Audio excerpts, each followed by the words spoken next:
Bismillahirrahmanirrahim. Assalamualaikum warahmatullahi wabarakatuh.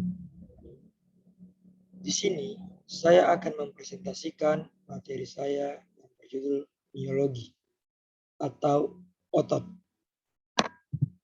Perkenalkan, nama saya Imam Fauzi Talambanua, NIM 62133111077, kelas PJKR 1C, mata kuliah Anatomi Manusia, dosen pengampu Bapak Dr. Sanusi Hasibuan, MKes. Otot. Otot merupakan kumpulan dari jaringan yang membentuk struktur kuat yang dapat menggerakkan tulang. Otot terletak hampir di seluruh tubuh hewan dan manusia, baik pada organ luar maupun organ dalam. Otot yang lebih dikenal adalah otot yang melekat pada rangka, karena jenis dari otot inilah yang sering dilihat. Masyarakat awam sering pula menyebut otot dengan sebutan daging atau urat. Sedangkan di dunia medis, otot sering juga disebut dengan tendon. Otot merupakan alat gerak aktif karena dari kontraksi yang terjadi pada tingkat selnya sehingga gerak dimungkinkan untuk terjadi. Unit dasar dari setiap sel otot adalah miofibril. Tersusun atas senyawa protein kompleks, setiap otot atau sel otot terdiri atas beberapa miofibril. Otot merupakan alat gerak aktif karena ada kontraksi yang terjadi pada tingkat selnya sehingga gerak dimungkinkan untuk terjadi. Ini terjadi pada miofibril. Seperti gambar di sini. Di sini terlihat miofibril pada lingkaran kedua, ada juga lapisan sarkolema, lapisan dalam sarkoplasma, dan striatus. Berdasarkan struktur dan cara kerja otot dibagi menjadi 3, yaitu otot polos, otot lurik, dan otot jantung. Otot polos. Otot polos mempunyai struktur yang tidak memperlihatkan pola lurik melintang pada penampangnya. Bekerja secara otonom tanpa perintah otak. Terletak pada diafragma, lambung, usus, dan ginjal. Inilah contoh dari otot polos. Di sini ada serut otot dan inti. Di sebelah kanan ada gambar otot polos yang dekat dengan diafragma. Ciri-ciri otot polos. Bentuknya gelondong, kedua ujungnya meruncing dan di bagian tengahnya menggelembung. Mempunyai 1 inci sel. Tidak memiliki garis-garis melintang. Bekerja di luar kesadaran artinya tidak di bawah otak.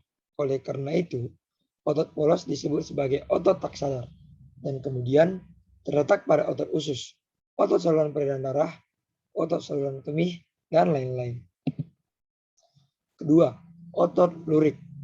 Otot lurik atau rangka mempunyai struktur yang memperlihatkan pola lurik melintang pada penampangnya. Bekerja dengan kemauan atau kehendak. Terdapat di seluruh tubuh pada rangka-rangka tubuh.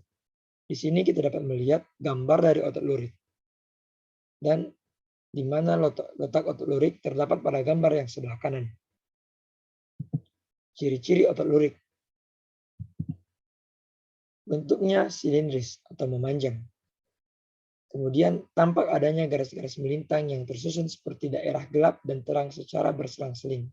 Ini dinamakan dengan lurik. Kemudian mempunyai banyak inti sel. Lalu bekerja di bawah kesadaran, artinya menurut perintah otak. Oleh karena itu, otot lurik disebut sebagai otot sadar.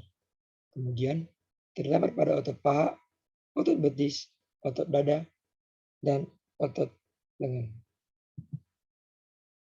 Terakhir, otot jantung. Otot jantung mempunyai struktur yang menyerupai otot lurik, tetapi kinerja mirip otot polos. Bekerja secara otonom tanpa perintah otak. Hanya terdapat pada jantung. Di sini kita dapat melihat contoh otot jantung. Dan di sebelah kanan kita melihat di mana otot jantung terposisikan di jantung. Ciri-ciri otot jantung. Otot jantung ini hanya terdapat pada jantung. Strukturnya sama seperti otot lurik. Gelap terang secara berselang-seling dan terdapat pencabangan sel. Terakhir, kerja otot jantung tidak bisa dikendalikan oleh kemauan kita, tetapi bekerja sesuai dengan gerak jantung. Jadi otot jantung menurut bentuknya seperti otot lurik dan dari proses kerjanya seperti otot polos. Oleh karena itu, otot jantung disebut juga otot yang spesial karena dapat mendapatkan keduanya, meliputi otot lurik dan otot polos. Inilah gambar dari penampang otot. Inilah struktur-struktur otot. tendon, epimysium, endomysium, bone, permysium, vesicle, blood vessel, endomysium, muscle fiber. Baik, sekian presentasi dari saya. Jika ada kesalahan, saya mohon maaf. Sekian dan terima kasih. Assalamualaikum warahmatullahi wabarakatuh.